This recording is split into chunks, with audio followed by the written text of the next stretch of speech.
la façon de contrer et de contrecarrer les projets de l'Iran, c'est de créer et de développer un maximum d'intérêt avec un maximum de pays dans la région. C'est pour ça qu'il va y avoir des accords très poussés, notamment au niveau de l'armement, etc., entre les États-Unis, la Jordanie, les États-Unis, l'Égypte, les États-Unis, les Émirats arabes unis, j'en passe et des meilleurs. Et pour lui, c'est ce qui va permettre au rayonnement des États-Unis dans la région.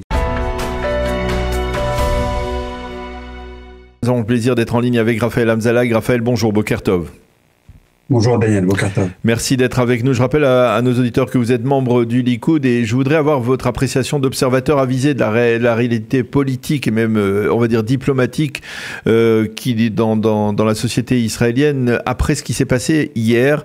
Une annonce un peu inattendue du Hamas qui affirme qu'il accepte la proposition, une proposition faite par l'Égypte et le Qatar, qu'il accepte cet accord. Et à partir de là, toutes sortes d'informations qui viennent d'Israël, des États-Unis, on ne comprend plus très bien ce qui se passe. Je voudrais avoir votre appréciation. À votre avis, qu'est-ce qui a poussé le Hamas à accepter une proposition alors que jusqu'à présent, eh bien, il avait refusé quasiment toutes les propositions faites par Israël? Alors en fait, autour de ces propositions, il y a un flou assez important qui n'est pas éclairci par les médias. Il faudrait aider ici nos auditeurs, nos auditrices à comprendre. En fait, dans toutes les propositions qui ont été faites, le seul point qui sépare, si vous voulez, les Israéliens du Hamas, c'est l'arrêt de la guerre, l'arrêt du conflit. C'est-à-dire que combien d'otages pourraient être libérés, quel est le prix qu'Israël pourrait payer vis-à-vis de ces otages, quel est le nombre de jours de cessez-le-feu pour mettre, j'allais dire, ce marché en opération. Sur tous ces points-là, on revient à peu près sur les mêmes idées, 3 phases, quelques jours ici, quelques jours là-bas, mais le point principal, cardinal, c'est l'arrêt de la guerre. Et donc, ce qui s'est passé Shabbat, ce qui s'est passé samedi avec ce fameux message publié par Benjamin Netanyahou, qui n'a bien sûr pas l'habitude de publier des choses officielles, en tout cas le Shabbat, l'a été parce que les États-Unis auraient laissé entendre au Hamas qu'on allait aller vers un accord et que derrière, ils allaient s'assurer du fait que le cessez-le-feu temporaire allait être en fait la fin des hostilités. Donc ce qui s'est passé hier, c'est absolument rien du tout, si ce n'est qu'un spin, si ce n'est qu'un coup de communication du Hamas. D'ailleurs, vous l'avez bien vu, ça a été relié en l'espace de quelques minutes par les ministres des Affaires étrangères iraniens, jordaniens, égyptiens. C'était bien évidemment complètement planifié pour essayer, alors que c'est bien évidemment le Hamas qui a été le seul responsable de l'échec de la mise en place de cet accord, pour essayer de faire porter le chapeau à Israël. Mais dans le fond, dans ce que le Hamas disait avoir accepté hier, et bien évidemment sur le point de la fin des hostilités, ils n'en sont pas revenus. Et c'est la raison pour laquelle, en Israël, en l'espace de quelques minutes, on a balayé aussi cette pseudo-contre-proposition. J'ajoute qu'il y a vraiment une détérioration énorme d'une grande partie de la presse israélienne et de la classe politique israélienne, notamment Yair Lapid, que de façon systématique d'essayer de faire porter le chapeau à l'échec de tout accord au gouvernement. Je rappelle que c'est un gouvernement d'union nationale et que sur ces points-là, eh bien le cabinet a voté à l'unanimité l'engagement à Rafiah et le refus de l'accord qui était proposé. Donc vraiment, si les médias avaient été un peu plus clairs avec la population en leur expliquant quel est vraiment le point de désaccord, je pense que les Israéliens l'auraient bien compris et auraient fait fi, comme je l'ai fait hier lorsque j'ai lu effectivement ce coup de com' du Hamas. Il y a tout de même quelque part, on va dire, dans ce coup de com', comme vous le dites, du Hamas, il y a tout de même derrière ça une forme d'inquiétude sur un point important qui ne peut pas être négligeable. Il s'agit du rôle joué par les Américains. Est-ce que vous avez le sentiment que cette fois-ci, l'administration Biden, ou on va dire plus nommément Joe Biden, a négocié dans le dos d'Israël les termes d'un accord qui permettrait au Hamas de dire oui, on va terminer la guerre, mais on va pas le marquer dans l'accord. On va trouver une formulation plus floue, fin des hostilités, ou encore d'autres formulations plus floues, et que finalement aujourd'hui, les États-Unis et le Hamas ont une cause commune. C'est exactement ça. Il faut, pour comprendre ce qui est en train de se passer, il faut revenir à ce qui s'est passé avant l'opération Sinaï en 56, c'est-à-dire que le président américain Dwight Eisenhower avait décidé que l'intérêt des États-Unis, c'était effectivement de se joindre, d'accompagner, si vous voulez, la renaissance des mouvements ici arabes, donc notamment avec l'Égypte d'Abdel Nasser. Le panarabisme. Et donc c'était cette volonté, si vous voulez, de dire que pour contrecarrer les projets de l'URSS, il fallait que les États-Unis soient copains et laissent se développer les indépendantistes et poussent les Anglais à quitter le Moyen-Orient, à quitter le canal de Suez, etc. Et à ce moment-là, ça allait bien évidemment à l'encontre parfait d'Israël. Il faut pas oublier que Nasser, ça a été un des ennemis les plus terribles du peuple juif au XXe siècle, en tout cas peut-être le plus terrible de la deuxième moitié du XXe siècle. Et c'était pour eux l'intérêt des États-Unis. Alors bien évidemment, cette stratégie s'est avérée comme étant extrêmement erronée, mais c'est exactement la même stratégie qu'a aujourd'hui le président Biden. Pour le président Biden, la façon de contrer et de contrecarrer les projets de l'Iran, c'est de créer et de développer un maximum d'intérêts avec un maximum de pays dans la région. C'est pour ça qu'il va y avoir des accords très poussés, notamment au niveau de l'armement, etc., entre les États-Unis, la Jordanie, les États-Unis, l'Égypte, les États-Unis, les Émirats Arabes Unis, j'en passe et des meilleurs. Et l'Arabie Saoudite. Que vous connaissez, l'Arabie Saoudite, qu'on a connu en Irak. Et pour lui, c'est ce qui va permettre, j'allais dire, au rayonnement des États-Unis dans la région. Mais ça vient directement aux dépens d'Israël. Donc, au début de la guerre, on entendait Joe Biden disait, on applaudit les buts de cette guerre et il faut écraser le Hamas. Et puis après, il y a 2-3 mois de ça, on entendait déjà un autre son de cloche. Et il y a quelques jours, on a entendu le secrétaire Blinken dire clairement, on est contre l'entrée à Rafah. Et même si Netanyahou dit, on veut rentrer à Rafah, et c'est pas important ce qu'il dit, vous allez voir s'il va le faire ou pas. Il disait cela à Yair Lapid.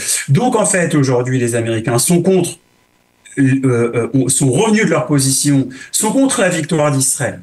Ils sont peut-être pas pour la défaite d'Israël, mais ils sont contre la victoire d'Israël, contre l'achèvement du rôle numéro 1, j'allais dire de l'objectif numéro 1 de cette guerre, qui est l'effondrement du Hamas, qui est un mouvement terroriste islamiste qui vise à l'extinction de l'État d'Israël et des États-Unis aussi par ailleurs.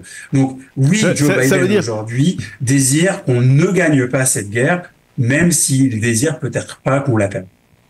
Et donc pour cela, il est prêt à, on va dire, pactiser d'une manière ou d'une autre avec le Hamas au détriment des intérêts. C'est déjà acté. Le fait que le secrétaire Blinken vienne et joue de tout son poids pendant plus de 3 mois. Je vous rappelle, Daniel, que avant l'attaque de l'Iran, avec les 60 tonnes de missiles qu'ils nous ont envoyés, le message était clair, non à l'opération d'Israël à Rafah. Il a fallu que la Maison des représentants, avec le speaker Johnson, etc., fasse une contre-pression énorme contre l'administration Biden et conditionne l'aide à l'Ukraine, qui est un des sujets stratégiques de Biden, à l'aide à Israël, de façon à ce que tout cela passe et de façon à ce que Biden revienne même de sa volonté de sanctionner une unité de Tsahal. C'est du jamais vu.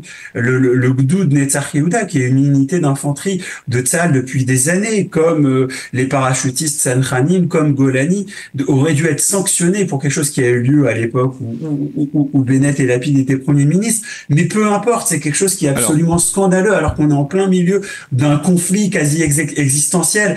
C'est aberrant et c'était la volonté de l'administration Biden. Ils ont dû faire marche arrière juste pour une raison, j'allais dire, technique, tactique, locale. Mais dans le fond, j'allais dire, toute la méchanceté qu'on a pu trouver à l'époque chez Obama et la fameuse résolution 252 à 2 minutes du départ d'Obama de la Maison Blanche, on le retrouve maintenant avec Biden et Blinken, lorsque Pour eux, ce qui est important, c'est les élections locales aux États-Unis, et c'est justement la dépendance que les pays au Moyen-Orient doivent développer avec les États-Unis, parce que c'est au travers de ce type de rayonnement qu'ils pensent pouvoir avoir une influence au Moyen-Orient et contenir l'Iran. Donc il y a vraiment, si vous voulez, un vrai conflit d'intérêts. Il y a une vraie scission, il y a il y a un vrai débat dans l'approche que nous avons, que Benjamin Netanyahou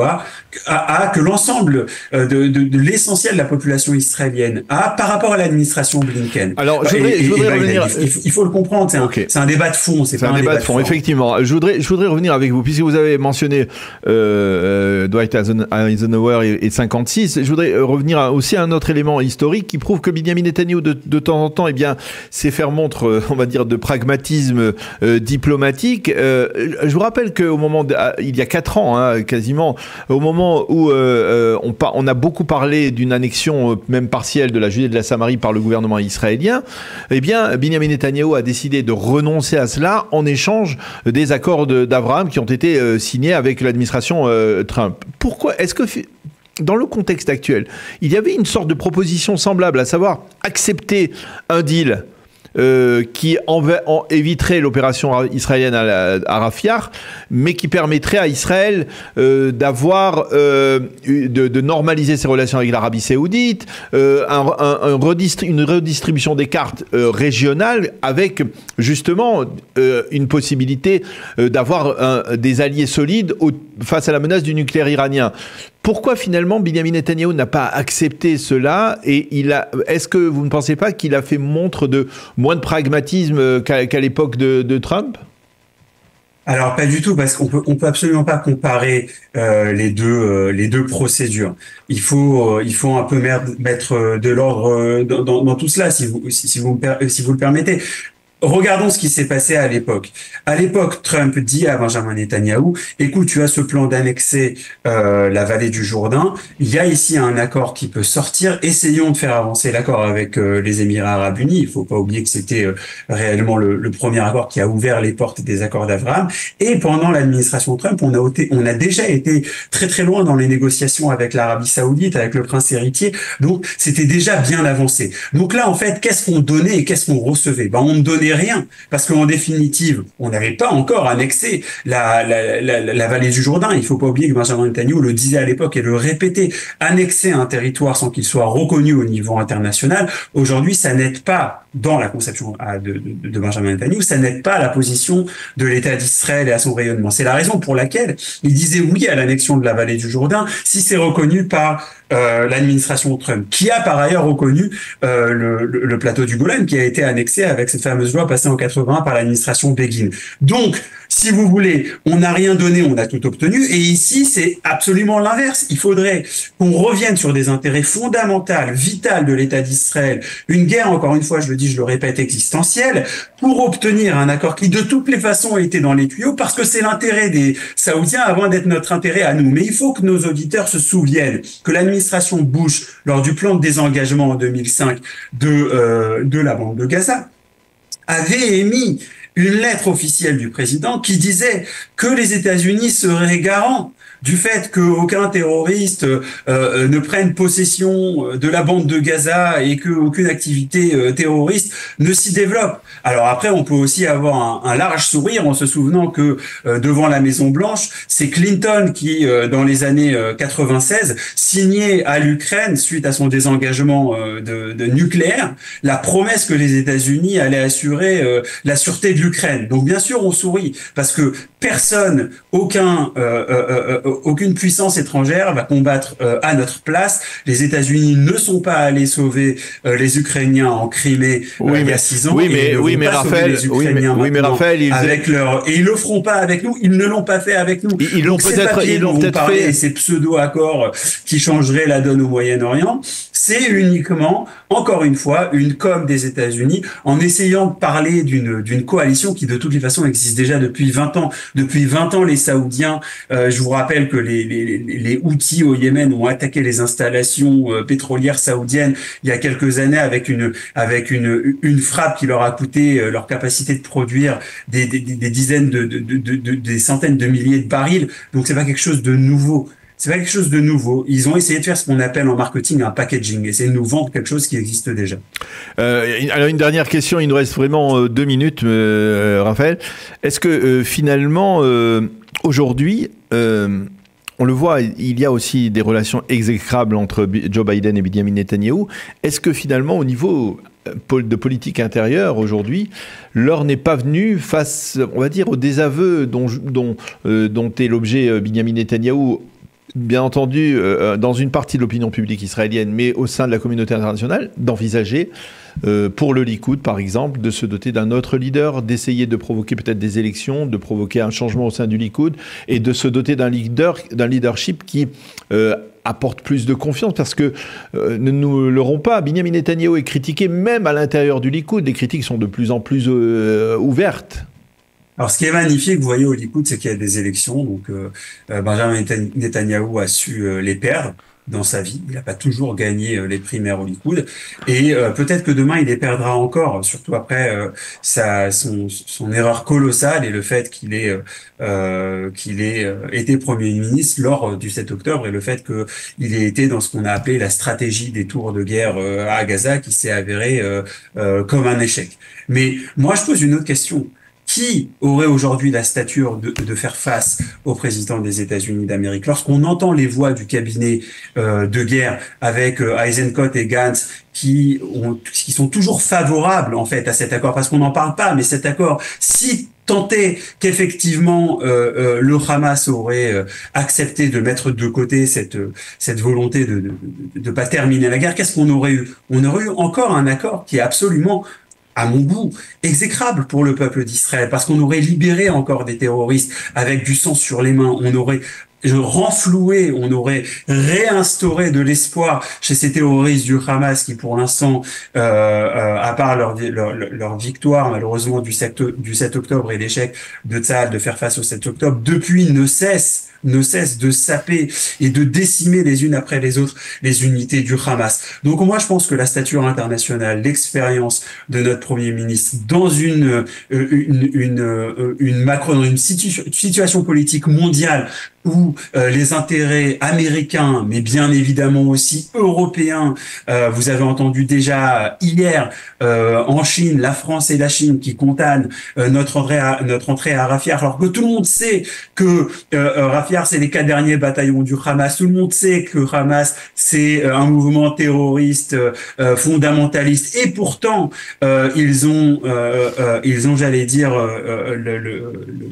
la chutzpah, hein, ils ont ils n'hésitent pas à cette insolence de nous dire quoi faire lorsqu'il s'agit d'une guerre existentielle. Donc, on peut aussi voir les choses sous un autre angle et comprendre que c'est grâce à l'expérience de ce cadre de la politique internationale. D'ailleurs, le président Biden l'a dit il y a quelques semaines, il a dit de Benjamin Netanyahou, he is a state person. C'est vraiment un homme d'État. Et je ne pense pas que si on avait un des seconds couteaux qui prétend à être l'héritier de Benjamin Netanyahou, on aurait eu quelqu'un qui aurait été capable de faire face à ce type de pression.